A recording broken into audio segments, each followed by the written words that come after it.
All rise. Vi vous lever.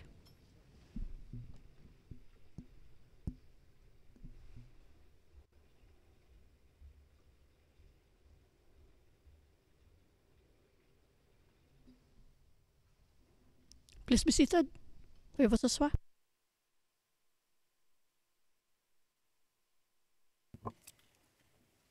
Thank you, everyone. Merci beaucoup. So we will continue Nous allons maintenant reprendre avec le prochain point à l'ordre du jour. Donc, qu'en est-il du protocole sur la confidentialité et les problèmes de contact avec les témoins et les victimes? Il y a deux sujets ici. La discussion sur le protocole, tout d'abord. Madame Taylor, désolée, mais Monsieur Alassane n'est pas là. Monsieur Alassane n'est pas encore arrivé.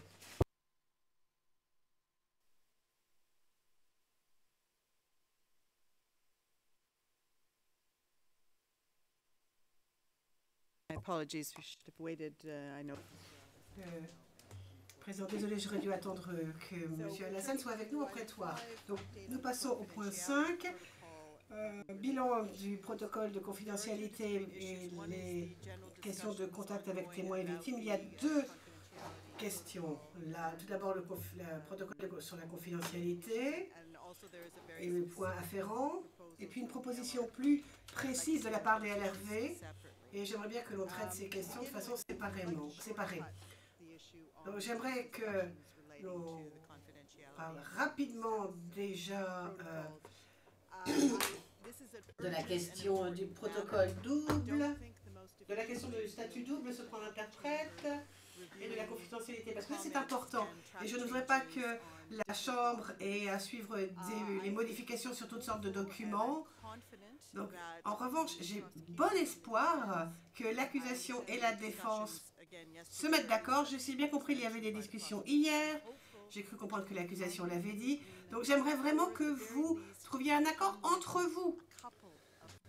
Ou au moins que vous élaguiez un peu le sujet pour qu'il n'y ait plus que deux sujets importants où vous me demandez mon avis. Donc, je vous demande vraiment de ne pas uniquement parler aujourd'hui, mais plutôt de parler entre vous et d'arriver à trouver une solution. Si vous avez, pour en arriver peut-être à identifier dans un document quelle est exactement votre position, la position de la partie adverse, afin que la Chambre puisse statuer. Je pense que c'est beaucoup plus efficace plutôt que de parler à propos de ces deux protocoles ici. Donc si vous êtes d'accord pour que l'on procède de la sorte, et j'aimerais bien que cela se fasse rapidement, très rapidement.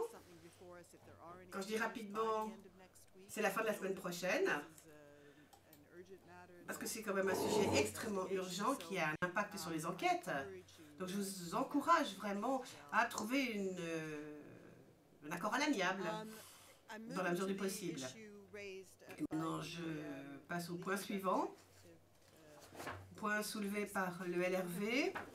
Vous avez fait une proposition à propos d'un protocole éventuellement additionnel. Vous en avez parlé dans votre courriel. Avez-vous quoi que ce soit à ajouter à ce propos? Vous voulez ajouter quelque chose à vos écritures? Ou bien est-ce que cela vous suffit? Donc si vous avez envie de nous expliquer exactement quelle est votre proposition, n'hésitez pas. Oui, je vous remercie, Madame le juge. Je pense que nous allons ajouter quelque chose dans nos écritures, tout simplement parce que nous constatons que dans les discussions en cours, les discussions portent beaucoup plus sur le témoin à double statut. Entre-temps, le victime participant de manière générale, on en parle moins. Et là, nous voulons faire référence au protocole qui avait été signé dans l'affaire Katanga, où en tout cas la Chambre avait pris largement en compte la participation, enfin le contact avec le victime participant de manière générale et réglementer le contact que le parti devrait avoir dans ces cas-là. Mais ici, je voulais aussi soulever un problème qui me tient à cœur après avoir revisité le protocole dans Katanga. La procédure est un peu différente. Les parties ne reçoivent pas le formulaire de demande de participation des victimes. Il est difficile à l'avance pour la défense ou pour l'accusation de savoir si la personne qu'ils veulent contacter est une victime participante ou pas. Et là, se pose un problème, d'autant plus que l'identité des victimes est à ce stade protégée. Donc, il n'y a pas communication de l'identité. Dans la décision avant la décision de confirmation de charges, la Chambre préliminaire avait reconnu la qualité de victime participante à plus de 800 demandeurs, mais ce sont seulement les numéros de référence qui ont été communiqués aux parties. Et donc, il est difficile aux parties à ce stade de pouvoir identifier si la personne qu'ils approchent est une victime participante ou pas, auquel cas il faut en référer au représentant légal et organiser la manière d'entrer en contact avec cette victime-là, ainsi de suite. Du coup, donc, nous allons essayer de revenir vers la Chambre dans une écriture bien étoffée pour essayer de soulever tous ces aspects et apporter évidemment des pistes et des solutions pour la participation des victimes de manière générale. Mais pour ce qui est question de victimes à double statut, victimes témoins, là, donc, dans les discussions en cours, je pense que nous arriverons à nous mettre d'accord et trouver des solutions ensemble. Voilà ce que je voulais ajouter par rapport à cette question.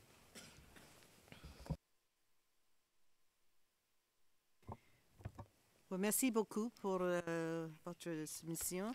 I agree. I think that sounds like a very Oui, je suis d'accord. way forward. Ça me paraît être une excellente approche. Et j'ai encore une fois confiance dans les parties. Que vous serez mis d'accord sur le protocole sur la confidentialité, veuillez s'il vous plaît le partager avec les LRV pour les victimes. Et ensuite, parce que vous en aurez pris connaissance, que vous saurez ce qu'il en est, vous pourrez revenir vers la Chambre pour demander autre chose si nécessaire. Je suis très reconnaissante d'avoir bien fait la différence entre l'affaire précédente, les affaires précédentes et notre affaire. Parce que je comprends bien qu'il pourrait y avoir un peu de difficulté à appliquer le protocole des autres affaires dans celle-ci.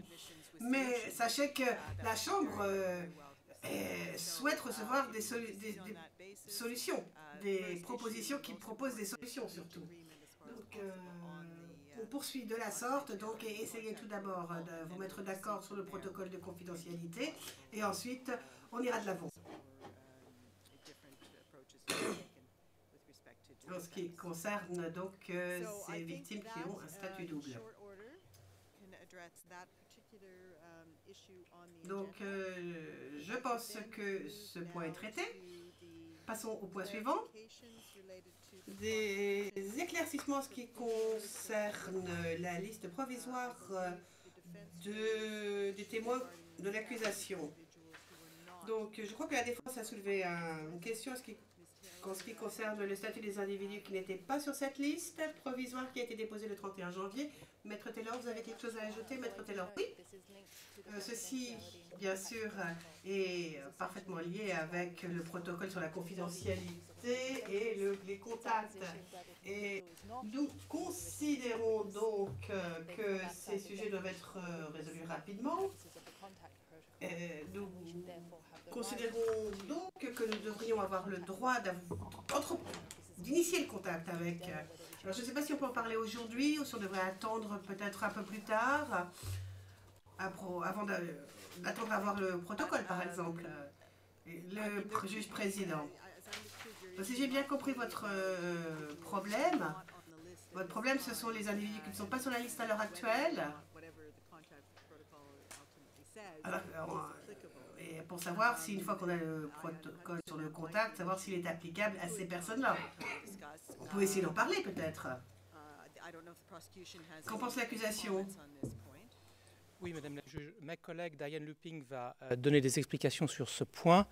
Le fait est que la chambre préliminaire avait effectivement indiqué que les témoins approchés par le bureau du procureur, qu'ils soient ou non sur la liste des témoins pour la confirmation, c'était le protocole qui s'appliquait. Et cela s'entend bien puisque c'est un stade assez prématuré où un témoin 77 peut ensuite être mis sur la liste des témoins de crime, et parce qu'évidemment, on n'a pas besoin d'appeler tous les témoins pour la confirmation des charges. On a eu une réunion hier avec la défense. Je crois qu'on a un terrain assez proche et qu'il y a peut-être un volet de 4 témoins pour lesquels la question se pose et on aura besoin de votre décision là-dessus.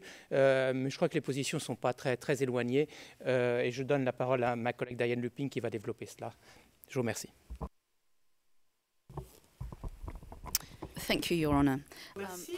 Madame le Président, je serai très rapide. Comme l'a dit M. Duterte, nous avons déjà discuté hier. C'était très fructueux et nous espérons que cet après-midi, la discussion sera tout aussi fructueuse. Enfin, qui vivra verra. Il y a 2 points importants que nous aimerions souligner et aborder avec vous, avant même les discussions avec les parties adverses. Ça a à voir avec l'interprétation du protocole sur le contact. Et je pense que les discussions qu'on va avoir ne vont pas vraiment modifier nos positions. En ce qui concerne d'abord le point soulevé par la défense considère que toute personne qui n'est pas sur la liste provisoire de témoins ne sera pas témoin au sens du protocole de contact. Alors nous ne sommes pas du tout d'accord du point de vue de l'accusation et je vais vous expliquer pourquoi. L'accusation considère que ce n'est pas uniquement les personnes qui sont sur sa liste provisoire de contacts qui sont pris en compte par le protocole sur les contacts, mais en fait, tout témoin que l'accusation a et dont l'accusation a précisé les coordonnées à la défense et qu'il a l'intention de l'utiliser comme témoin. Du moins que c'est extrêmement explicite et cela vient en fait de l'article 4F sur la définition du témoin. Un témoin, c'est une personne, un individu dont qu'une partie a l'intention de citer et dont une partie a l'intention d'utiliser clairement la déclaration. Et déclaration qui a été communiquée à la partie adverse. Donc, de notre avis, nous pouvons parfaitement dévoiler à l'accusation, à la partie adverse, pardon, d'ici le 14 avril, au fil de l'eau, les différents témoins qui s'ajoutent, y compris les témoins supplémentaires, etc. Et tous ces témoins seront soumis au protocole sur les contacts. De toute façon, de notre avis, dès que l'accusation a divulgué à la défense qu'une personne est un témoin à charge qui va être cité à comparaître, eh bien, ou dont la déclaration va être utilisée en prétoire, est considéré comme étant un témoin à charge. Et hier, dans notre réunion du 17 février, nous avons communiqué à la défense les codes de 4 personnes qui sont des témoins au titre de la règle 77, que l'accusation n'a pas l'intention de citer comme témoins. Et j'aimerais d'ailleurs vous informer des pseudonymes de ces témoins. P0107,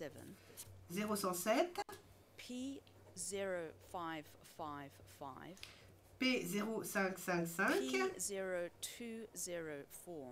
P0204 et P0647. Donc ça, c'est les personnes envisagées. Mais nous allons donc bientôt déposer notre liste définitive. Mais ça, ce sont les 4 personnes en plus. Et nous considérons que nous allons donc communiquer la liste de ces témoins, même si on ne va pas les citer. Et d'après nous, dès que l'on communique cela à la défense, eh bien, la personne peut être considérée comme étant un témoin. Soyons vraiment clairs. Nous considérons qu'à ce point de la procédure, la défense peut contacter d'autres témoins, règle 77, que l'accusation n'a pas l'intention de mettre sur sa liste de témoins qui vont témoigner. Et nous sommes d'accord pour dire que contact avec ce type de personnes ne serait pas en violation avec le protocole sur les contacts. Mais pour le dossier, nous aimerions bien faire reconnaître qu'il convient de respecter la règle 81.4 du RPE, article 68 du statut aussi, et les termes extrêmement clairs et explicites du protocole de confidentialité. En effet, le fait que ces individus interagissent avec l'accusation ne doit absolument pas être révélé à un tiers afin de garantir la sécurité et la protection de ces personnes qui sont des personnes qui courent un risque du fait des activités de la Cour. Et je vous réfère surtout aux paragraphes 6 et 9 du protocole sur la confidentialité. Ensuite, deuxième point que nous aimerions soulever, il porte sur la mise en œuvre du protocole existant sur les contacts. Et ce n'est pas tant le libellé du protocole qui est sujet à caution, et c'est pour cela d'ailleurs que nous soulevons le problème à l'heure actuelle devant vous. Je vais être plus clair. L'accusation n'est pas en train de dire qu'il y a des violations délibérées de ce protocole par la défense. C'est certainement pas ce que nous voulons dire. Mais nous considérons qu'il est important d'aborder ce sujet avec la Chambre à propos de certaines occasions où il semblerait qu'il y ait une violation du protocole. Et de notre avis, ces situations auraient pu être évitées. Et je vais vous donner un exemple bien précis, mais pour ce faire, bien sûr, il faudrait passer à huis clos partiel. Très rapidement. Donc c'est juste pour vous donner l'exemple. La présidente, audience à huis clos partiel, s'il vous plaît.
We are back in open session, Madam President.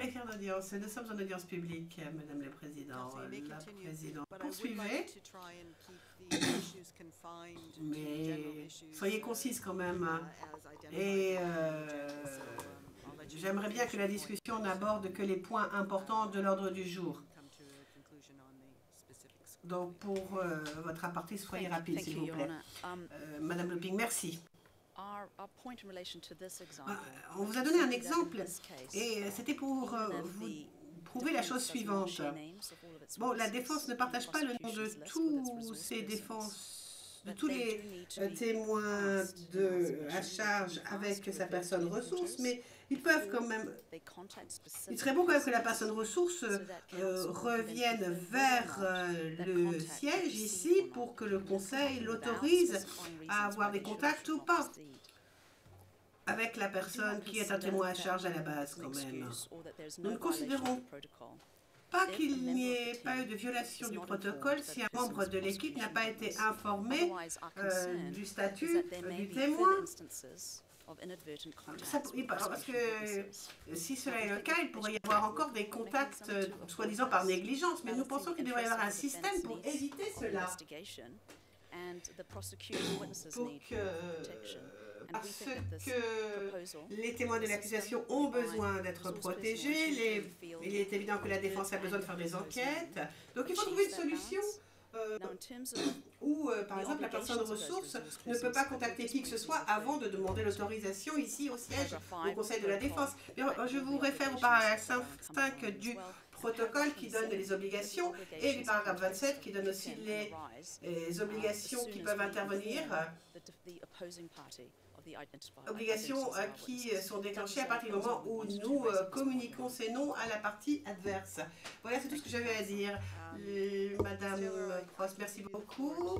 Maître Taylor, je peux vous donner la parole. Sachez en tout cas que je ne vais pas trancher tout de suite.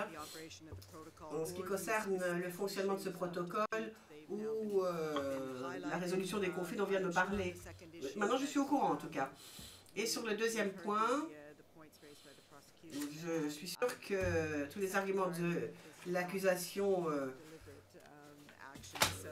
été bien compris par votre parti. Je vais vous donner la parole, certes, mais ce sont des solutions qui vont trouver, ce sont des questions qui vont trouver leur solution au fur et à mesure. Et je pense que la plupart de ces sujets peuvent trouver une solution si vous parlez ensemble. Et la Chambre n'a pas envie d'intervenir trop souvent. Mais donc avec sous cette, j'exprime cette réserve, mais je vous donne quand même la parole. Madame Taylor, oui, pourriez-nous s'il vous plaît passer rapidement à huis clos partiel, mais par excès de prudence, je préférerais passer à huis clos partiel. Le président, huis clos partiel, s'il vous plaît.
We are back in open session. Nous sommes en audience publique, Monsieur le Président, Madame le Président.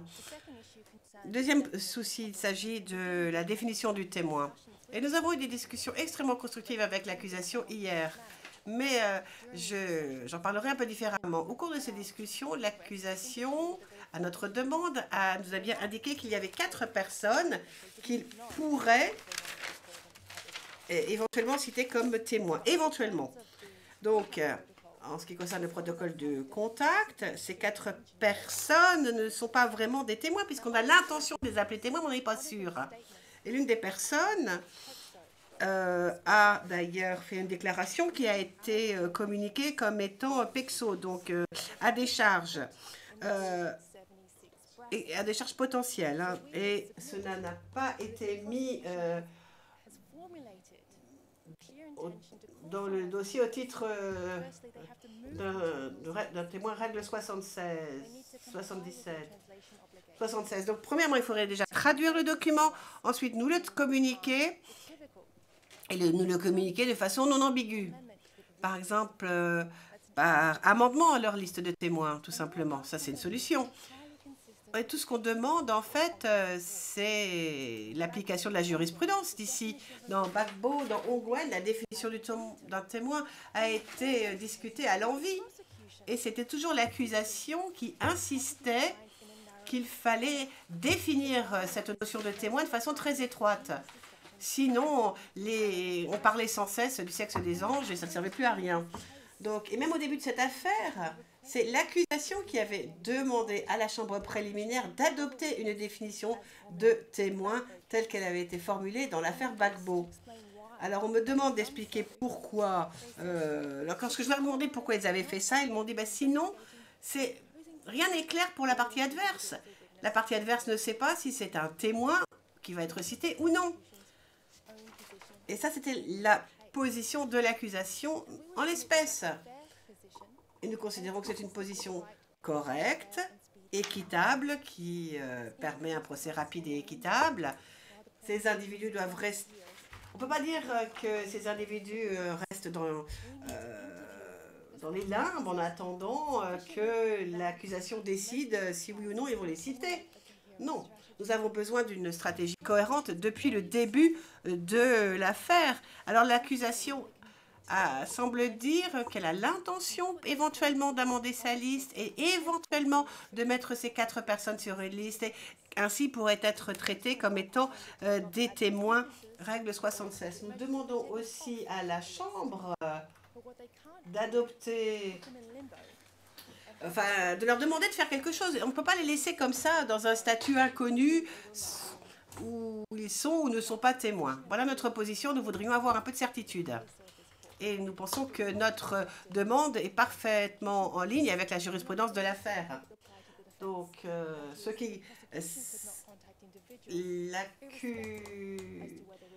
parce que ce qui s'applique à l'accusation s'appliquera à la défense de toute façon. Nous demandons juste que la Chambre soit équitable envers les deux parties, que la même règle s'applique aux deux. Le Président, merci beaucoup. Je pense qu'on n'a pas besoin de s'acharner sur ce point. Je crois que les parties ont déjà un point de vue qui est assez proche. Et je pense qu'en discutant encore un peu plus avant, vous trouverez une solution entre vous. Je ne pense pas qu'il y ait de différence de principe. C'est plutôt une façon de savoir comment on va communiquer, etc. Il est très important. Ce qu'a dit l'accusation, ce qu'a dit la défense est important. Vous avez une date définitive pour votre liste, mais vous pouvez à tout moment, de toute façon, mettre à jour votre liste. Je ne dis pas que c'est la seule solution pour communiquer. Je ne vous donne pas de décision là-dessus, mais je vous encourage à poursuivre vos discussions fructueuses. Et je crois qu'en fin de compte, vous trouverez une solution entre vous et la Chambre n'aura pas à intervenir. En tout cas, je croise les doigts pour que cela arrive. Donc, je vous encourage vraiment à continuer à parler entre vous, à prendre en compte les points qui ont été mis sur le dossier. Madame Looping, merci. Je n'ai plus grand-chose à dire sur ce point, mais j'aimerais corriger le dossier.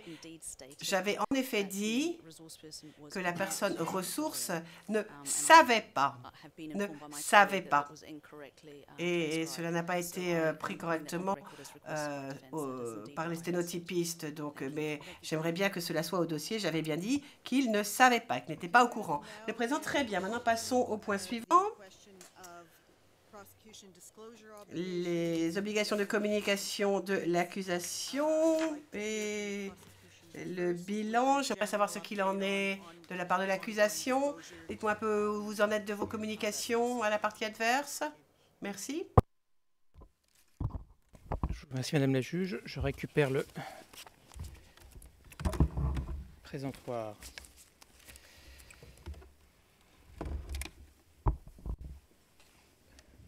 J'en aurai pour plusieurs minutes et je m'excuse par avance, Madame la juge, pour l'aridité de mes explications avec des chiffres, des numéros de package, mais somme toute des informations utiles pour tout le monde.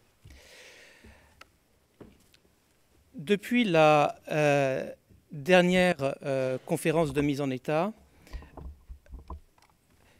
nous avons communiqué entre le 19 décembre 2019 et le 17 février 2020, c'est-à-dire hier, 9 paquets de preuves incriminatoires, soit les paquets pré-procès in crime 44 à 52, 5 paquets de preuves relevant de la règle 77, soit les paquets pré-procès Rule 77, numéro 33 à 37, 4 paquets d'update et de lifting de métadonnées. Je vous épargne les appellations de ces paquets. Et un paquet de reclassification de preuves en preuves incriminatoires. Alors, en termes de volume, les paquets incriminatoires correspondent à 1936 documents et 11 887 pages. Cela comprend de très nombreux éléments de preuve dans lesquels les expurgations apposées sur l'identité des témoins ont été levées.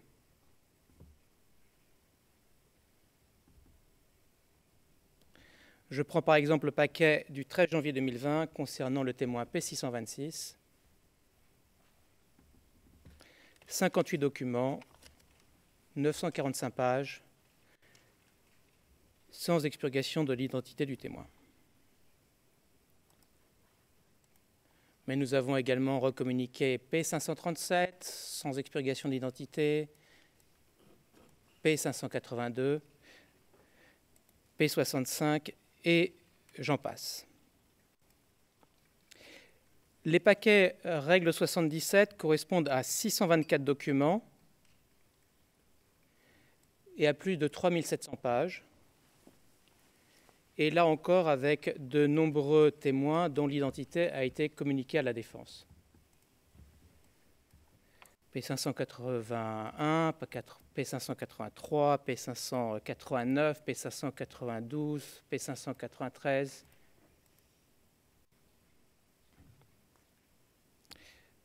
« 592, 593, 594, je parle de mémoire et j'en passe.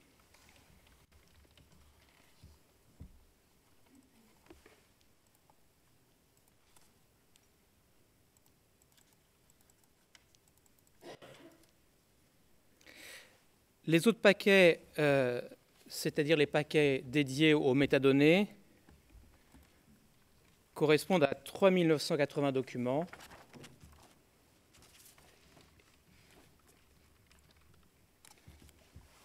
Et dans ces paquets, nous avons levé des expurgations concernant à la fois l'identité des témoins, dans la chain of custody, mais également à l'identité des enquêteurs. Et donc, nous avons aussi rajouté, le cas échéant, le field related to witness, et nous l'avons rempli pour certains témoins pour lesquels nous avions l'autorisation de ne pas le faire antérieurement par la chambre préliminaire. Donc, un grand volume d'informations a été recommuniqué avec levée des expurgations non standards, identité, et levée des expurgations standards, nom des enquêteurs, parfois nom d'interprètes, et des expurgations B2, B3 qui ont été levées, ainsi que vous l'aviez sollicité.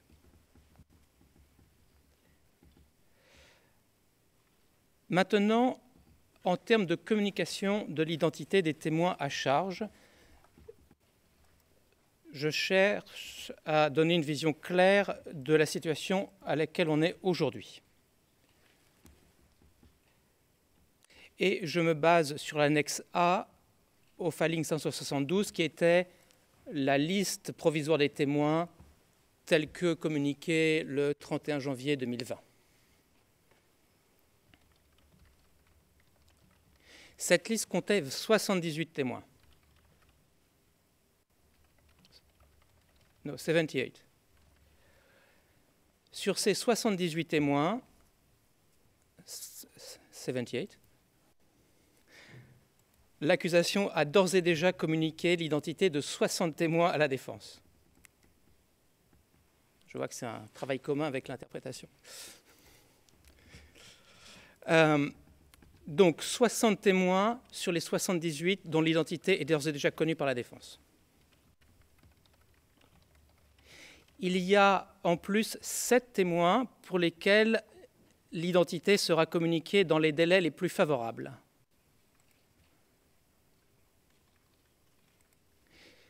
Cela comprend notamment 3 des témoins visés dans la récente décision de la Chambre sur la règle 42, la décision 586 que vous avez rendue, Madame le juge.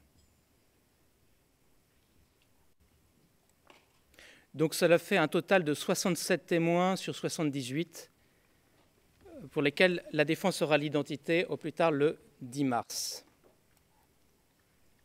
Reste 11 témoins, Madame la juge. Sur ces 11 témoins, il y en a 10 pour lesquels on va faire une requête aux fins de délai de disclosure. Et il y a un témoin qui est mentionné dans votre décision récente sur la règle 42, décision 586, pour laquelle la situation dépend de la mise en œuvre des mesures de protection. Et donc, on avisera le moment venu si on peut le communiquer, aussi ça fait un 11e témoin pour la delayed disclosure. Donc pour me résumer, aujourd'hui, sur les listes des 78 témoins de la liste du 31 janvier, la défense a 60, aura 67, non, et de 10 à 11 témoins feront l'objet d'une requête aux fins de délai de disclosure. Donc la situation est claire pour ces témoins. Je passe maintenant aux témoins dans la catégorie règle 77 ou exonératoire. Il y a à peu près 20 noms de témoins qui ont été communiqués à la défense. Certains dont j'ai mentionné les numéros précédemment, P0 592, 93, 94.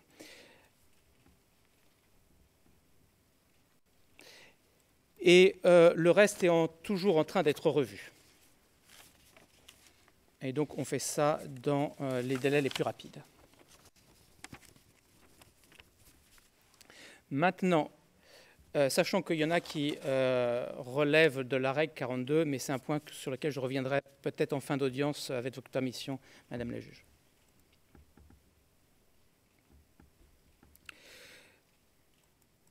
J'en passe maintenant à la communication de versions des auditions moins expurgées, ou des documents en général.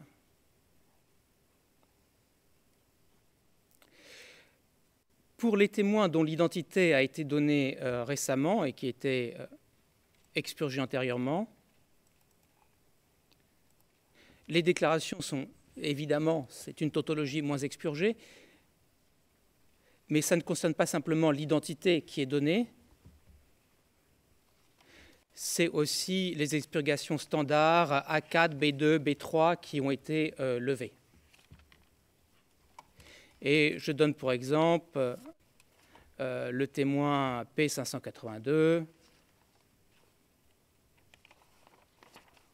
ou P0537 ou P0431 qui a été communiqué hier suite à la décision de votre décision de la semaine dernière.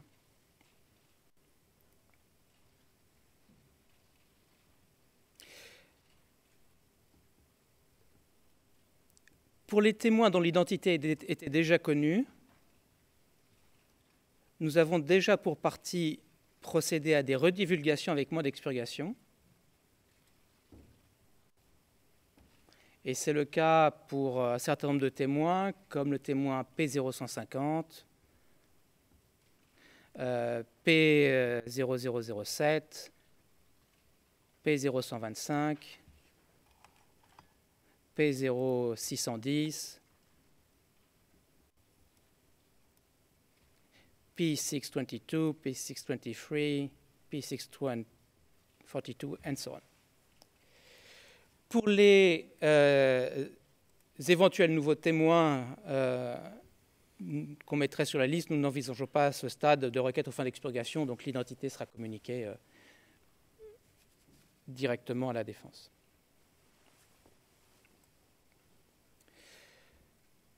J'en passe maintenant à la communication des traductions en arabe des déclarations sur la règle 76.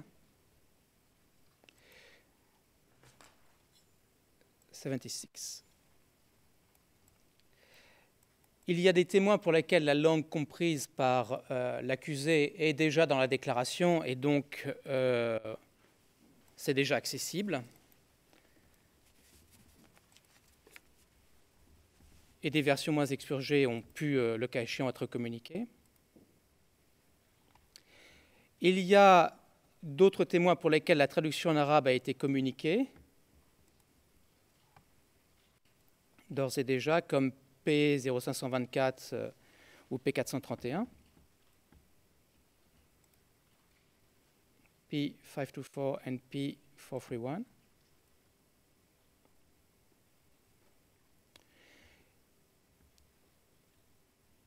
Et le reste est en cours, Madame la juge. On fait aussi vite que possible, mais on a un seul staff arabisant qui est capable d'appliquer et de lever les expurgations dans les documents. Et donc, évidemment, ça sera fait avant la deadline, mais ça prend du temps, mais la défense va recevoir ça.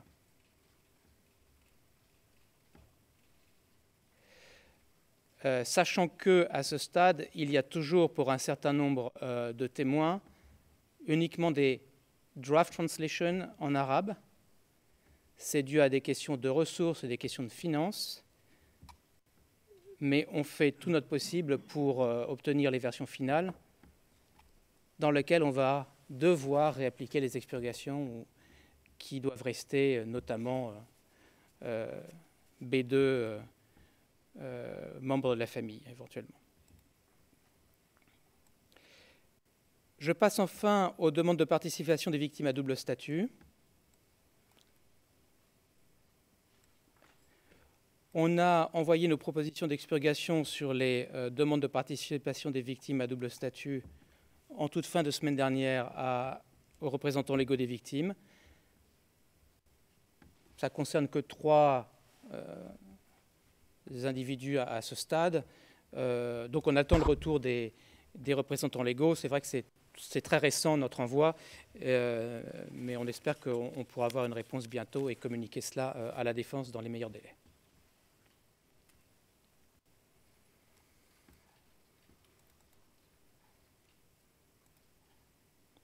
Donc au total, il y a eu un gros effort de communication d'identité et recommunication de documents avec moins d'expurgation. Et on continue cet effort pour tenir la deadline du 10 mars prochain avec des requêtes qui vont vous parvenir pour des délais de disclosure.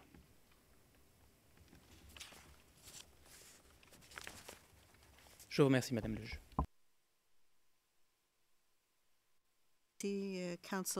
La présidente, avant de donner la parole à Maître Taylor, j'aurais quelques questions à vous poser, Monsieur Dutertre, afin d'obtenir des éclaircissements de votre part. Évidemment, je suis préoccupé par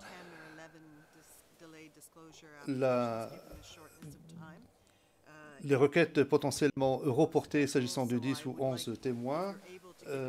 Est-ce que vous êtes en mesure de nous donner une indication? Est-ce que vous pensez à des délais très courts? Est-ce que vous parlez de divulgation graduelle?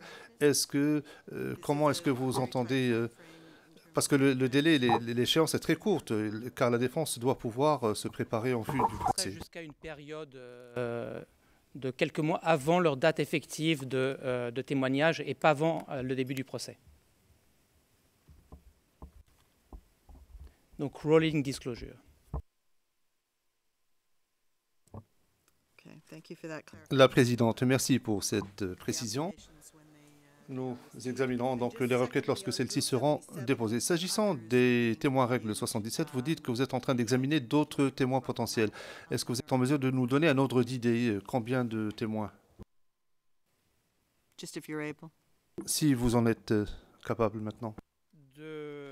Comme ça, à brûle pour point, non, mais il y a surtout les règles 42 qui sont un nombre d'une, je sais pas, 7 ou 10 peut-être, je parle de mémoire. Et pour le reste, c'est des choses standards, mais ça ne devrait pas entraîner de délai. Merci beaucoup. Ms. Taylor. La présidente, Madame Maître Taylor, je sais que vous souhaitiez aborder un certain nombre de points sur la divulgation, alors je vous invite à prendre la parole.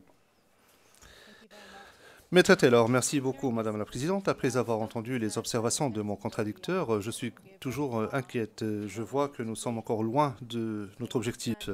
Nous sommes préoccupés par cette approche à l'emporte-pièce en matière de divulgation et nous sommes également préoccupés par les mutations fondamentales dans la thèse de l'accusation, notamment en ce qui concerne la divulgation de noms de nouveaux témoins et de nouvelles déclarations.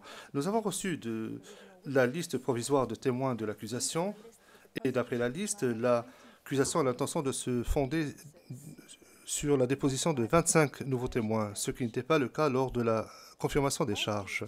Sur les 25 nouveaux témoins, 4 sont entièrement anonymes. Et s'agissant de l'un de ces témoins, aucun élément de preuve n'a été divulgué. Et s'agissant de 12 d'entre eux, l'accusation les a soit auditionnés pour la première fois après l'audience de confirmation des charges ou a procédé à la divulgation d'éléments de preuve pour la première fois après l'audience de confirmation des charges. En mettant de côté la divulgation de versions moins expurgées, depuis la confirmation des charges, l'accusation a procédé à la divulgation de 1767 nouvelles pièces à charge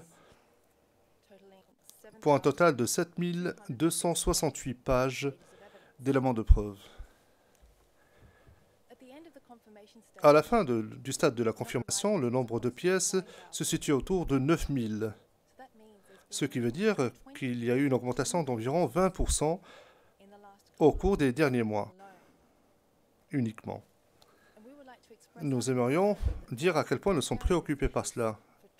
Nous ne pouvons pas nous préparer en vue de la tenue du procès sur la base des charges confirmées. L'accusation semble procéder à de nouvelles enquêtes post-confirmation des charges. Et à notre sens, elle le fait d'une manière qui n'est pas compatible avec l'article 54.1 du statut. Avec votre permission, j'aimerais que nous passions brièvement à huis clos partiel afin que je vous donne un exemple précis. La présidente, huis clos partiel, s'il vous plaît.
Maître Taylor est interrompu par la We are juge. back in open session. La greffière d'audience, nous sommes à nouveau en audience publique, Madame le Président. La Présidente, merci. Veuillez poursuivre, Maître Taylor. Maître Taylor, nous savons, d'après des sources publiques, que des ONG et d'autres entités ont soumis des rapports et des éléments de preuve au bureau du procureur concernant des crimes qui auraient été commis par des groupes armés à Tombouctou en 2012.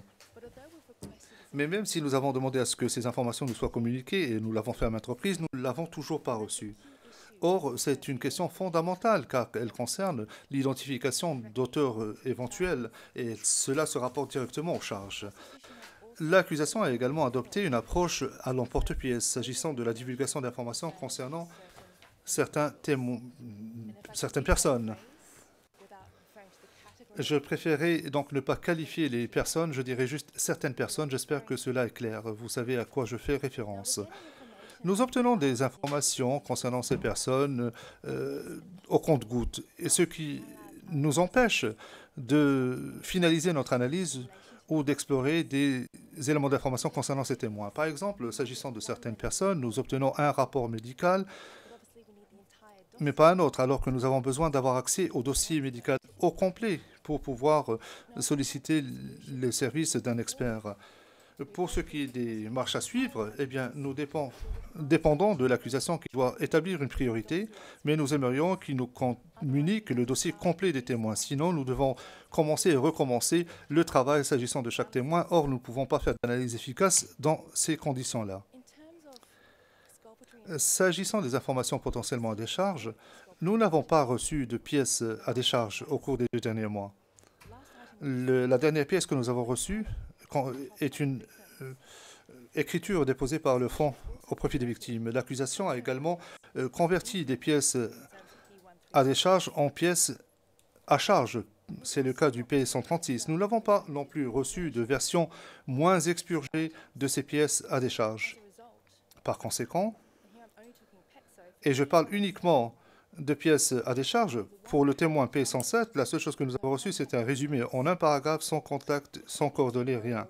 Pour le témoin TBT 0001, nous avons un formulaire qui ne contient pas de nom ni de coordonnées.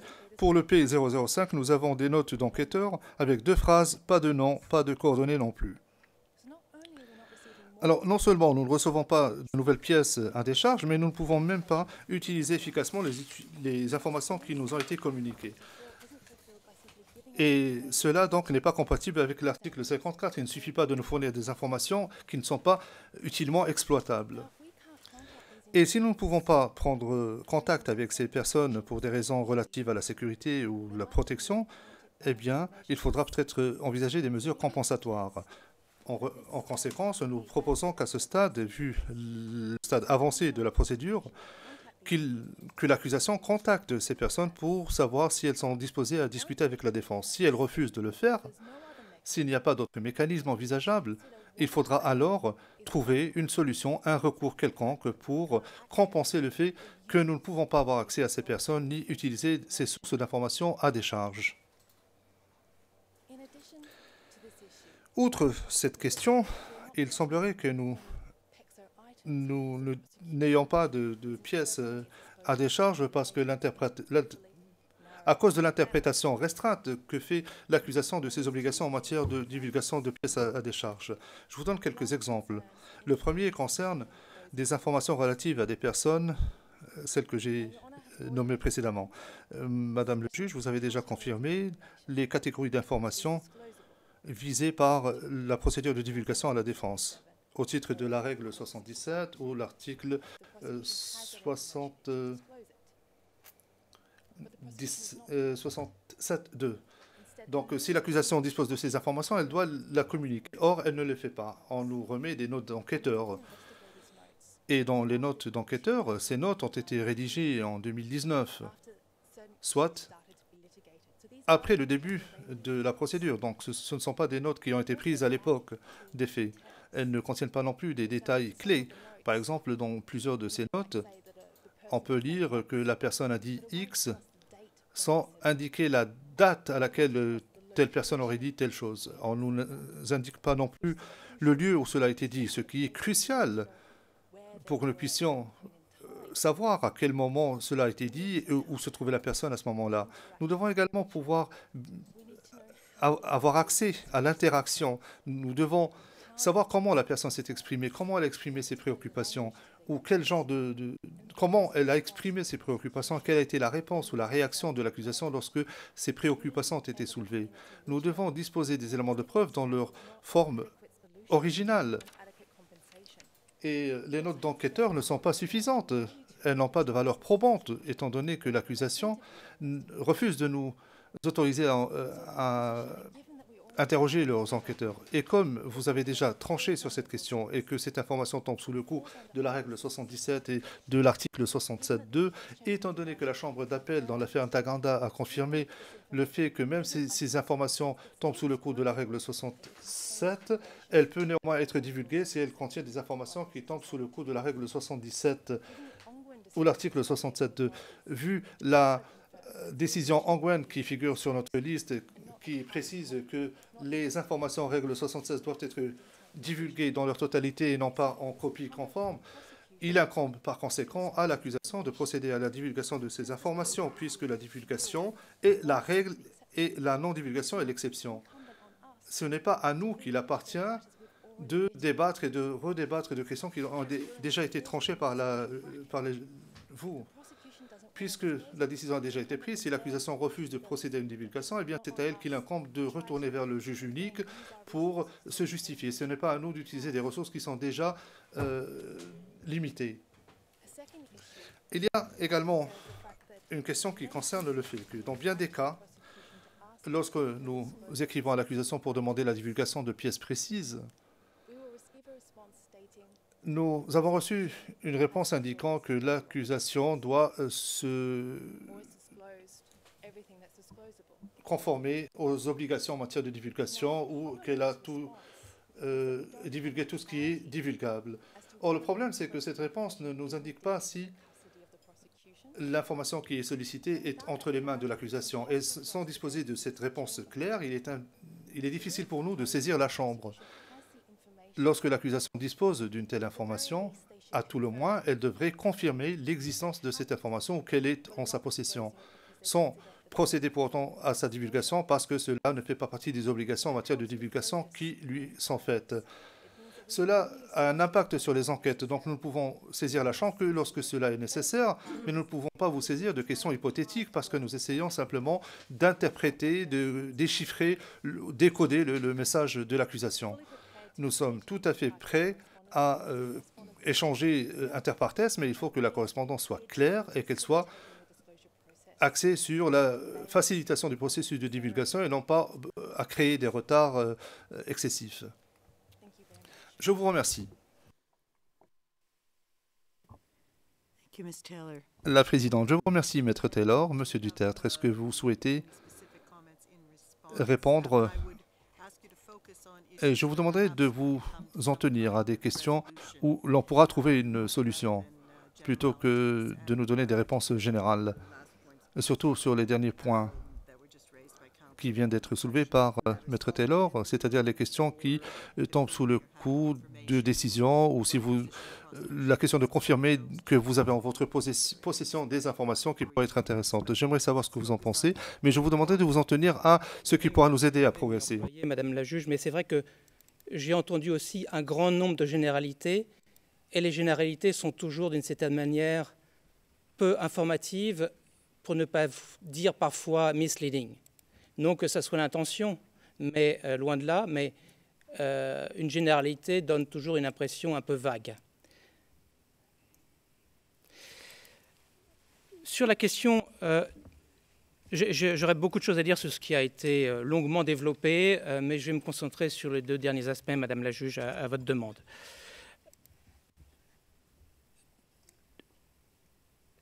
D'abord, il y a effectivement de nombreux emails qu'on reçoit de la défense, avec des questions très spécifiques, et il est tout à fait inexact de dire qu'on ne répond pas de manière spécifique. Il y a sur les peut-être 2 à 3 dernières semaines environ 25 courriels envoyés par l'accusation pour répondre à la défense sur des points spécifiques. sur la communication de telles photographies, sur la communication de documents concernant assistance médicale, et j'en passe. Donc cela ne donne pas une image exacte de la réalité des relations épistolaires entre le parquet et la défense.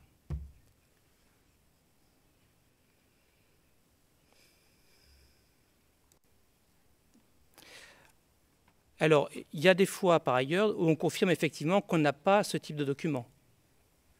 J'ai plusieurs emails en tête où c'est le cas, notamment concernant des documents relatifs à l'arrestation de telle ou telle personne. Et puis, il y a des documents sur lesquels on est effectivement en train de faire la revue, et on a indiqué que c'était en cours, et on reviendra vers la défense avec ces documents-là. Ce que je pense qu'il sera utile, c'est que la défense me renvoie les demandes spécifiques particulières pour lesquelles elle estime n'avoir pas de réponse, parce qu'on en a envoyé beaucoup, et sur cette base, on reverra ça, mais je pense qu'on a répondu à l'essentiel de leurs demandes. Sur la question des notes, alors, parlons de façon simple et claire. La défense réfère au Security Assessment et NBSQ. Voilà. Au moins, qualifions les choses telles qu'elles sont. Nous extrayons l'information disclosable de ces documents, qui contiennent par ailleurs de nombreuses informations sur la sécurité qui ne sont pas disclosables. Et ces informations sont mises dans des notes et communiquées à la défense. Et c'est conforme à la jurisprudence d'un certain nombre de chambres de cette Cour.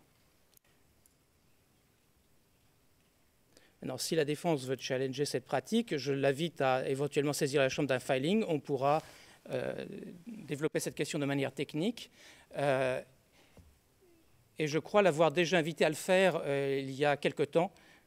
Et donc ça aurait pu être fait déjà il y a quelque temps plutôt que d'attendre aujourd'hui. Sur la question des dates dans certaines notes d'enquêteurs, j'ai aussi indiqué à la défense que nous allions regarder cela et revenir avec de l'information supplémentaire. Donc c'est un point qui a déjà été évoqué, sur lequel on n'a pas de désaccord. On va revisiter cette question dans les notes pour lesquelles la défense estime qu'elle a besoin de plus d'informations en termes de date. Donc, sur ça, c'est un point. Je me permets de glisser rapidement sur la question des documents PECSO. On a communiqué un grand nombre de documents, quelle que soit la catégorie, mais récemment INCRIM et Rule 77. Et le cas échéant, lorsque nous avons de l'information exonératoire dans ces documents, nous l'avons pointé dans le disclosure memo. Donc nous remplissons effectivement nos obligations à cet égard, et il n'y a pas une boîte dans le bureau du procureur où il y a des documents PECSO qui ne sont pas communiqués. On revoit ce qui est communicable et on le fait, mais parfois la nature d'un document est plus incriminatoire que PECSO, et alors il part dans un dossier incriminatoire.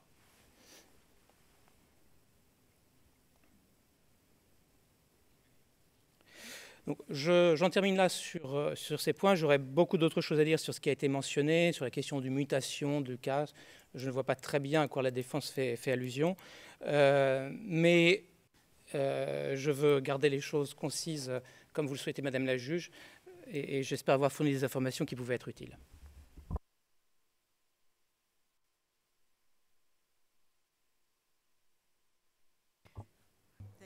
Le président, merci beaucoup. Je vous suis reconnaissante de la brièveté de votre réponse. Je pense que nous pouvons toujours faire des échanges sur des points d'ordre général, mais je pense que la position des deux parties est maintenant clairement sur la table au procès-verbal avec les explications.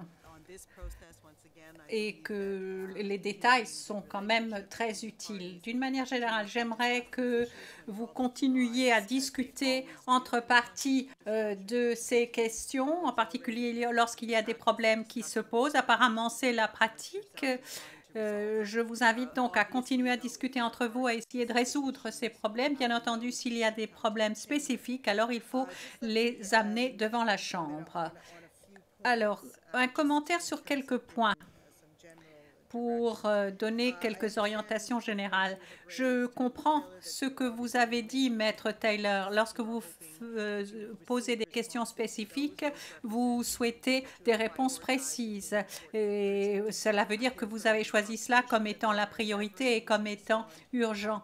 Je comprends de l'accusation qu'elle s'engage à répondre à ces requêtes urgentes. Je vous inviterai à continuer à accorder la priorité à ces demandes urgentes. Je pense que si vous pouvez révéler cela, je pense que c'est raisonnable de la part de la défense que de le demander. Il y a un certain nombre de demandes spécifiques qui sont transmises. Bon, je comprends, Maître Taylor, que vous avez des priorités et que ces priorités vous donneront la possibilité d'avoir des groupes de documents divulgués plus cohérents. Alors, ayez vos priorités claires à l'esprit et j'espère qu'à ce moment-là, vous pourrez progresser de manière positive sur ces questions. Deuxièmement, on ne parle pas des notes d'enquête. On parle de questions très spécifiques en ce qui concerne les évaluations de sécurité, si j'ai bien compris. Alors, je vous encouragerai, c'est une question qui n'est pas nouvelle, elle a déjà été posée plusieurs fois. S'il y a des questions spécifiques, des cas spécifiques, l'une des pratiques qui a été utilisée dans les autres affaires, c'est de les poser devant la Chambre. S'il y a une question spécifique, est-ce que telle information a été divulguée, et ceci de manière aussi complète que possible? Si vous avez une question à ce sujet, vous pouvez toujours venir devant la Chambre. Je vous encouragerai donc à essayer de réduire les questions à des points de détail, des points précis, ne pas vous en tenir aux questions générales, à la généralité de la situation. On pourrait même, vous pourriez même d'ailleurs essayer de résoudre ces problèmes inter partes. Comme je viens de le dire, il y a une jurisprudence à cet égard. Bon, sur ce point, nous allons nous en tenir là. Si vous avez des questions très spécifiques en matière de divulgation, attirez mon attention sur ce point, mais je vous encourage à discuter entre vous. Personne ne souhaite que ce procès soit retardé, donc c'est à vous de continuer à entretenir le dialogue sur ce point pour faire avancer les choses. Je sais, j'ai pris bonne note des préoccupations de la défense. Pour ce qui est de ces divulgations fragmentaires, je m'adresse à l'accusation. Je sais bien que vous voulez procéder de manière aussi complète que possible, mais enfin, je pense qu'il y a des remarques valables faites par la défense. Alors, tout le monde doit comprendre que la communication progressive des éléments de preuve peut vous amener à livrer des éléments fragmentaires. J'espère que cela donne des lignes directrices aux parties et que tout en prenant en considération les préoccupations de la défense, je crois qu'il y a eu des progrès réalisés sur ces questions de divulgation aujourd'hui et j'espère que cela continuera de la sorte.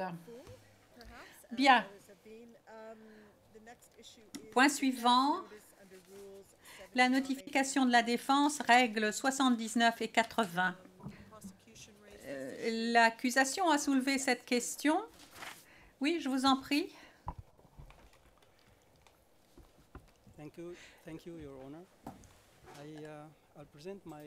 L'accusation, merci. J'en ai pour 10 minutes à peu près, si cela convient. Le président, essayez d'être aussi bref que possible, s'il vous plaît. L'accusation, oui. En application de la règle 79 et 81 du règlement de procédure et de preuve, l'accusation demande au juge de fixer un calendrier approprié pour le début du procès, pour la défense, et que la défense notifie la chambre et l'accusation, ainsi que les participants, de son intention de soulever un point à cet égard. Premièrement, excluant la responsabilité pénale, article 31 du statut. Deuxièmement, les crimes spécifiques évoqués par la défense dans ce cadre. Troisièmement, les noms des témoins et tout autre élément de preuve sur lesquels elle a l'intention de s'appuyer pour étayer ses requêtes. En outre, l'accusation demande respectueusement qu'il lui soit donné suffisamment de temps après de telles notifications pour procéder à une enquête sur ces arguments et pour pouvoir amender sa liste de preuves et de témoins en conséquence, et pour y ajouter les éléments de preuve et témoins éventuels nécessaires. Je vais rapidement évoquer 3 points. Premièrement, le calendrier pour une telle notification. Deuxièmement, pour quelles raisons la défense est en position de donner une telle notification et que cela ne viole pas le droit de l'accusé à demeurer silencieux. Pour ce qui est de cela, les dispositions, il y a des dispositions et une jurisprudence de la Cour à cet égard. Règle 80 qui dit que notification au titre de l'article 31.3 devrait être donnée suffisamment à l'avance avant le début du procès. Fin de citation. Quoi qu'il en soit, il faut qu'une modification article 31, paragraphe 1, soit donnée pour permettre à l'accusation de se préparer suffisamment et de répondre. Cette phrase a été interprétée comme signifiant à l'avance, avant le procès. L'interprétation est étayée par plusieurs éléments de jurisprudence de la Chambre de première instance 1, de la Chambre de première instance 7 et 9 et de la décision de la Chambre de première instance 1 dans l'affaire Lubanga.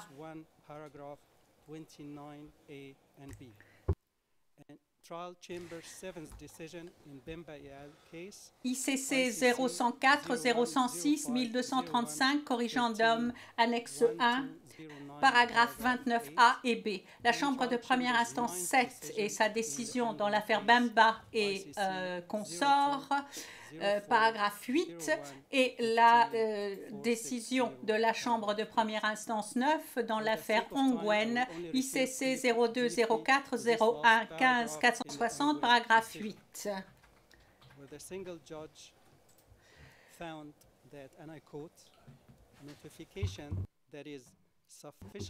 Et je cite ici la décision dans Ongwen, notification qui soit donnée suffisamment à l'avance pour permettre à l'accusation de se préparer suffisamment et de répondre, ce qui implique une notification avant le début du procès. Le juge unique note que les chambres de première instance 1 et 7 que la défense cite de manière positive s'agissant de ces arguments en ce qui concerne le calendrier approprié de la divulgation, règle 79 du règlement, impose donc une divulgation à l'avance du procès. Fin de citation. Le président, je vous interromps, je vous prie de m'en excuser.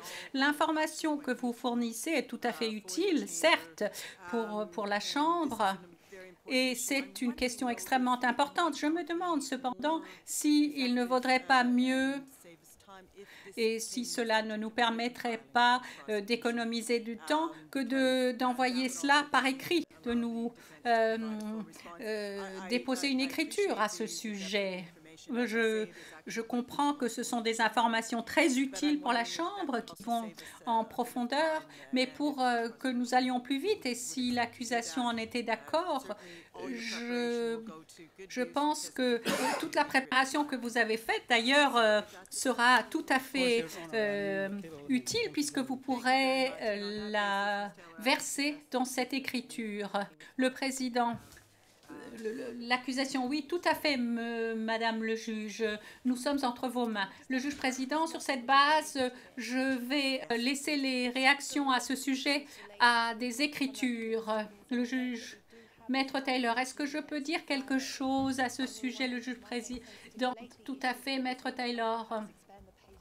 En ce qui concerne l'organisation de la procédure, nous constatons que nous avons une écriture du vendredi prochain. Nous nous demandions si nous ne pourrions pas réunir toutes ces questions dans la même écriture et si par la même occasion nous ne pourrions pas augmenter le nombre de pages qui nous a été imparti. Le président, voyons, pour ce qui est de l'écriture, je comprends. Je pense qu'effectivement, cela devrait être possible. Nous pouvons vous accorder cette augmentation du nombre de pages si cela est nécessaire. Ce qui nous amène à la question supplémentaire. Il s'agit des faits agréés. Règle 69 du règlement. J'interviendrai brièvement sur ce point. En fait, comme l'avait indiqué M. Dutertre lors de la précédente conférence de mise en état, nous nous étions rapprochés de la défense dès le mois d'octobre 2018 pour formuler un certain nombre d'accords en matière de preuves. Et après un premier échec, nous avons envoyé, au début de l'année 2019, 14 propositions d'accords qui concernaient l'état civil de M. Al-Hassan, mais aussi des points qui portaient sur des faits contextuels, comme l'existence d'un conflit armé ou encore sur les institutions qui ont été mises en place à Tombouctou pendant la période pertinente. Et parmi ces 14 propositions d'accord, certaines étaient des conclusions de la Chambre dans le jugement Al-Madi, jugement qui a aujourd'hui l'autorité de la chose jugée. Après plusieurs mois, et à la suite du changement de conseil, nous avons réussi à nous entendre sur 4 accords qui sont relatifs à l'état civil de M. Al-Hassan, principalement. Et donc, récemment, nous avons envoyé le projet de requête conjointe à la défense. C'était la semaine dernière. Hier, lors d'une réunion interpartes, la défense nous a indiqué avoir des difficultés avec les références à la preuve qui sont citées dans le document au soutien de ces accords. Mais ces références figuraient dans ce projet pour la seule information de la Chambre. Cela semble tout de même être un problème pour la défense. Nous allons donc essayer de trouver une solution commune sur ce point. Enfin, je voudrais brièvement soulever un dernier point avant de laisser la parole à ma collègue sur le e-protocole. Lors de la précédente conférence de mise en état, la défense avait indiqué devant votre Chambre qu'elle serait éventuellement disposée à s'entendre sur d'autres faits, mais seulement après avoir pris connaissance de la requête en amendement des charges, de la décision de confirmation ou non par la Chambre préliminaire et après la divulgation de toute la preuve à charge. Nous estimons que la défense pourrait d'ores et déjà se prononcer sur d'autres points qui pourraient faire l'objet d'une entente. À ce jour, la majorité de la preuve a été divulguée. La défense a pris connaissance de la requête en amendement des charges. Elle a reçu notre liste provisoire de témoins. Elle connaît les paramètres de l'affaire. Elle est donc en mesure de s'engager plus activement avec nous dans une discussion qui porte sur les accords en matière de preuves. Cependant, nous attendons le 14 avril et également la décision de la Chambre préliminaire sur la requête aux fins d'amendement pour discuter à nouveau avec la défense.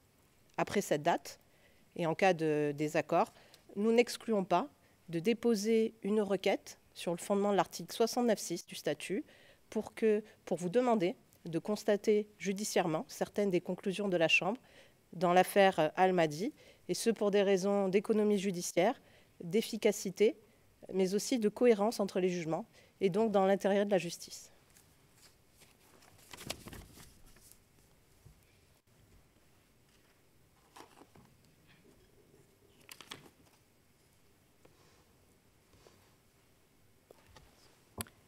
Le président, merci.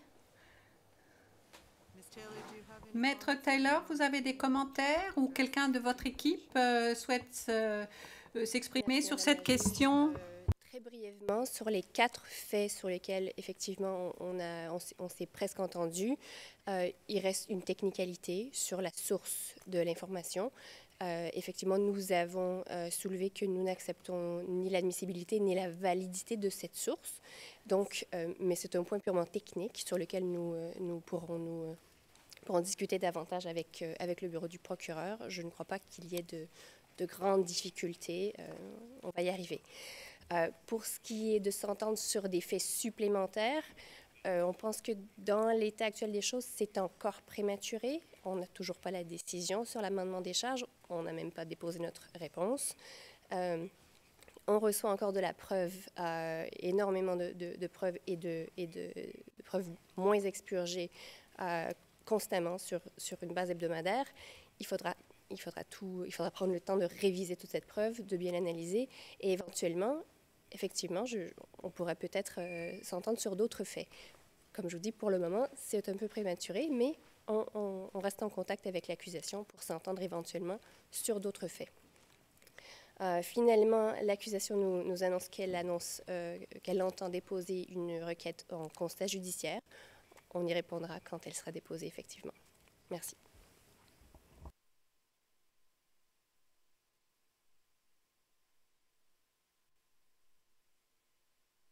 Merci pour ça. Well, let me give an encouragement. Le président, eh bien, je vais vous encourager ici. Tout le monde dans cette salle d'audience a intérêt à ce que ce procès se déroule de manière diligente, en particulier M. Alassane. Et nous pouvons le faire en vous encourageant à utiliser au maximum les faits agréés sur des questions qui ne sont pas contestées sans aller jusqu'aux questions clés qui doivent faire l'objet justement de ce procès dans cette salle d'audience. Alors, je vous y encourage vraiment vigoureusement. Je pense qu'il y a des faits à ce stade qui peuvent être agréés, s'agissant du contexte, etc. Alors, mettez-vous d'accord sur ces faits pour que nous nous concentrions ici, dans cette salle d'audience, sur vraiment le cœur de l'affaire. Il y a aussi toute une série de pièces documentaires, des vidéos, etc., qui peuvent justement servir à ces faits agréés. Les aspects techniques de ces vidéos, l'identification des dates, des endroits, etc. Je vous encouragerai, et je comprends la position de la défense qui doit effectivement pouvoir être sûre de l'origine de ces pièces, mais tout ce qui peut être exploré à l'avance, je crois, sera à l'avantage de ce procès. Alors, je le répète, je vous encourage à avoir une approche aussi radicale que possible au sujet des faits agréés. J'espère que lors de notre prochaine rencontre, il y aura encore davantage de domaines qui auront fait l'objet d'accords. Je pense que cela permettra de faire des économies en ce qui concerne le temps et les ressources de la Cour. Donc, je vous y exhorte fortement d'ici notre prochaine rencontre. Ce qui nous amène à la question supplémentaire, la suivante, pardon. Pour ce qui est des questions qui ne sont pas particulièrement techniques, Donc, si ce sont des questions extrêmement techniques, vous risquez de perdre l'attention de votre juge. Et donc, je vous encouragerai à évoquer ces questions par écrit. C'est technique que moi-même, je n'y comprends pas grand-chose, Madame la juge, et je laisse la parole à Sarah Coquillot. Non, plaisanterie mise à part, c'est des points très précis. Et après quoi, j'aurai peut-être une dernière requête, ou même 2 requêtes à vous soumettre, mais extrêmement courtes.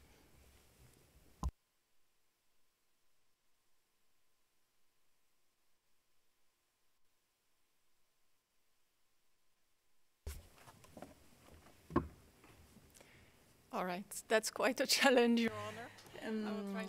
Madame Coquillot, voilà un défi à relever, Madame le Président. Je vais essayer de ne pas être trop technique et évoquer les changements que nous proposons à la défense et aux participants. Il s'agit de faciliter le travail de tous et de maximaliser l'utilisation du protocole de la Cour électronique. Paragraphe 22, note en bas de page 1, page 5 de l'annexe de la décision ICC 01-12-01-18-31, qui se lit comme suit, et je cite, « Les pièces déjà enregistrées par une partie ou un participant sont réenregistrées si elles sont soumises par une autre partie. » Fin de citation. Nous pensons que ces pièces, si elles sont bien identiques, ne devraient pas faire l'objet d'un nouvel enregistrement, mais plutôt que les parties et les participants utilisent la référence ERN existante, ce qui éviterait une duplication du travail et le fait qu'on enregistre la même pièce à de multiples reprises. Au contraire, une pièce ne serait réenregistrée que dans le cas où les 2 pièces ne sont plus identiques. Par exemple, lorsqu'un témoin apporte des annotations sur un document. Deuxième point, la flexibilité, pour que le système soit plus facile à utiliser et plus précis. Alors, 2 points ici. L'idée, c'est de disposer d'une plus grande liberté, de davantage d'options pour que les parties puissent mettre à jour les données qu'elles ont apportées. La flexibilité devrait permettre d'importer des informations qui ne sont pas spécifiées dans le protocole. Le protocole devrait définir les métadonnées obligatoires et le format, mais ça ne devrait pas signifier que nous ne pouvons pas apporter des éléments d'information supplémentaires que nous voulons que la Chambre, et particulièrement la défense, soit à même d'examiner. Le premier point concerne les domaines qui sont déjà dans la Cour électronique, mais pas dans le protocole e-court. Notamment la base de confidentialité et deuxièmement les pseudonymes. La Cour électronique devrait refléter le protocole. Donc, nous disons d'ailleurs que cela figure déjà dans votre décision 31 au paragraphe 30 et 42. Deuxième point, les domaines qui ne figurent ni dans la Cour électronique ni dans le protocole, mais qui sont hautement pertinents.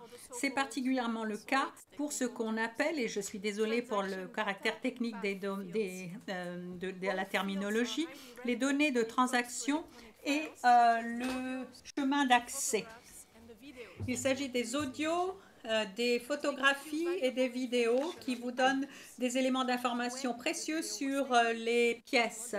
À quel moment la vidéo a été enregistrée, si elle a été modifiée, à quel moment elle a été transférée et comment. Donc, il faut que vous connaissiez la date de création de la vidéo, la date où elle a été modifiée. Cela ne figure pas dans e-court. Ce qui signifierait qu'il faudrait communiquer ces informations par d'autres moyens, par exemple les mails ou par le biais de rapports d'experts ou de rapports techniques. Et s'agissant des métadonnées, ce serait difficile à lire. Il s'agit simplement que les données soient plus facilement disponibles pour vous lorsque vous ouvrez la vidéo, par exemple. Et puis ensuite, les présentations 3D. Des présentations 3D de réalité virtuelle qui ne sont pas catégorisés dans e-court. Donc, il faudrait qu'il y ait une autre catégorie. Nous suggérons d'ajouter un nouveau format de données et d'images pour ces éléments 3D, que ce soit ajouté au e-protocole au 3G, B20G, 3D, B20G. Le protocole actuel est un petit peu démodé. Tout allait bien jusqu'en 2005, mais il ne répond plus aux besoins aujourd'hui. Il demande beaucoup de temps pour retrouver certaines choses. Il faut donc l'adapter. Dans une affaire comme celle-ci, où nous sommes en présence d'un haut pourcentage d'éléments de preuve sous forme numérique, et c'est une information extrêmement utile pour la Chambre et pour la défense. Il faut qu'elles y aient accès directement. Donc, ajouter ces champs reflèterait non seulement la réalité des éléments de preuve dans cette affaire, mais cela nous permettrait aussi de fournir tous les éléments pertinents par le biais d'informations objectives, ce que nous ne pouvons pas faire actuellement tant que ce champ n'a pas été mis en œuvre. Alors, pour résumer, je dirais qu'il faut créer des champs ad hoc nouveaux. Ça ne devrait pas être un problème puisqu'il y a déjà les critères fixés par la Chambre. Il y a des éléments comme le champ données de transaction, chemin d'accès, format 3D, etc. Si l'on modifiait cela permettrait que des éléments d'information significatifs soient facilement présentés, partagés et faciles à rechercher et à retrouver. En deux mots, je voudrais dire qu'avoir accès à tout cela faciliterait les choses pour le greffe. Actuellement, le format dans lequel les éléments de preuve sont rendus disponibles pour les parties n'est pas suffisant. Dans certains cas, les champs ne sont tout simplement pas disponibles, donc certains éléments de preuve ne sont pas accessibles pour l'instant.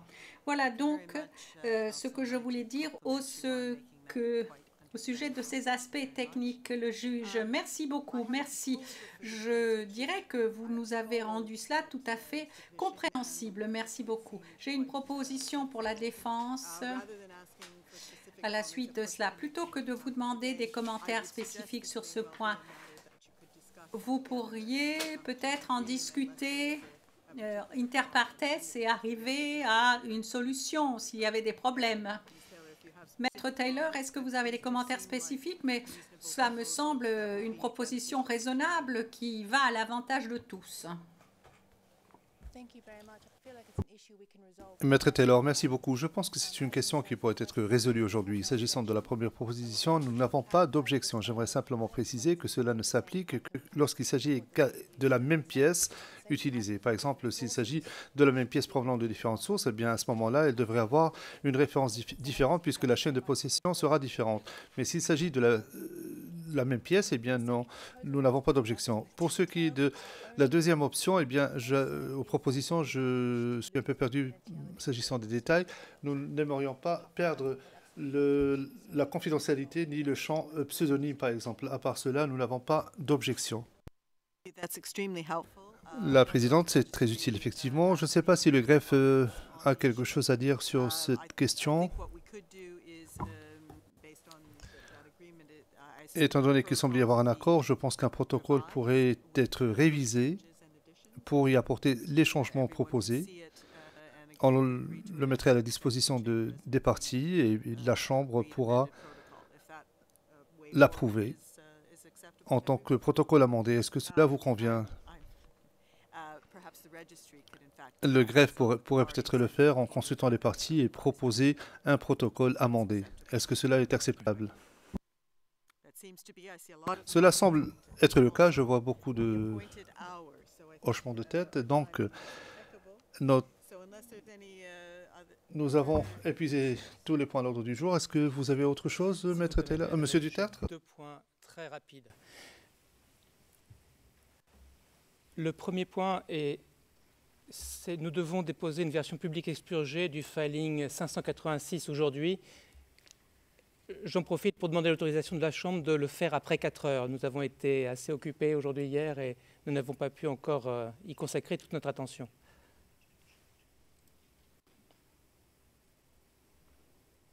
C'est votre décision, règle 42 de la semaine dernière.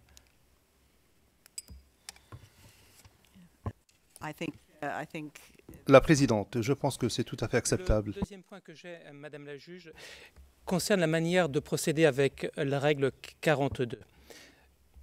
La Chambre de première instance 8 a indiqué qu'elle n'était plus compétente et vous vous êtes légitimement saisi de la question. Et nous aimerions faire un parallèle avec les mesures de protection ordonnées par la Chambre préliminaire 1 et en venir à un système où on peut peut-être lever automatiquement l'expurgation à l'identité de tel ou tel témoin, mais dans des conditions précises que j'aimerais vous soumettre. C'est-à-dire que, pour résumer les excellentes notes préparées par un collègue, nous viendrions, dans le cas où le témoin est d'accord avec la divulgation de son identité et on considère qu'il n'y a pas de problème sécuritaire, même s'il relève de la règle 42, avec votre accord, on pourrait le lever automatiquement, proprio motu, et on ne viendrait vers vous que pour les témoins relevant de la règle 42 qui ne consentent pas à la levée de l'expurgation sur leur identité, ou ceux qu'on n'arrive pas à joindre, ou lorsque effectivement les problèmes de sécurité sont tels qu'on a besoin de passer par votre décision. Ça permettrait d'accélérer pour certains, je l'espère, le processus de divulgation et de venir vers vous uniquement quand c'est nécessaire. Et votre accord général sur cette manière de procéder pourra répondre à la notion de revision by a chamber telle que c'est prévu dans la norme 42.1.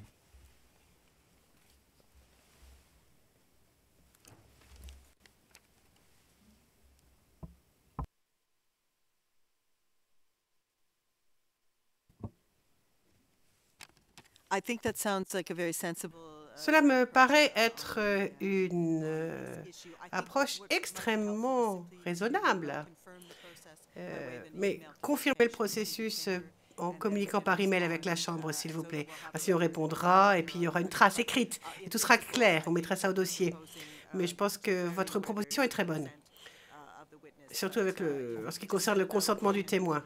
Mais vous l'écrivez explicitement dans un email et comme ça on aura une trace écrite. Voilà, merci. Madame la juge, et j'en profite pour introduire l'idée que la version en arabe de la requête de l'accusation aux fins d'amendement et de correction de la décision de confirmation des charges a bien été déposée hier par le greffe, mais on a eu une notification nous qu'aujourd'hui. Merci pour ça. And with that, I believe that is all the issues for today. Bien, je pense que nous avons épuisé l'ordre du jour.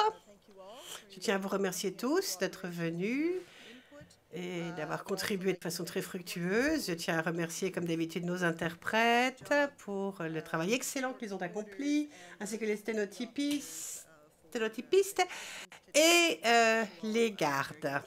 Donc, bon après-midi à tous. La séance est levée. All rise.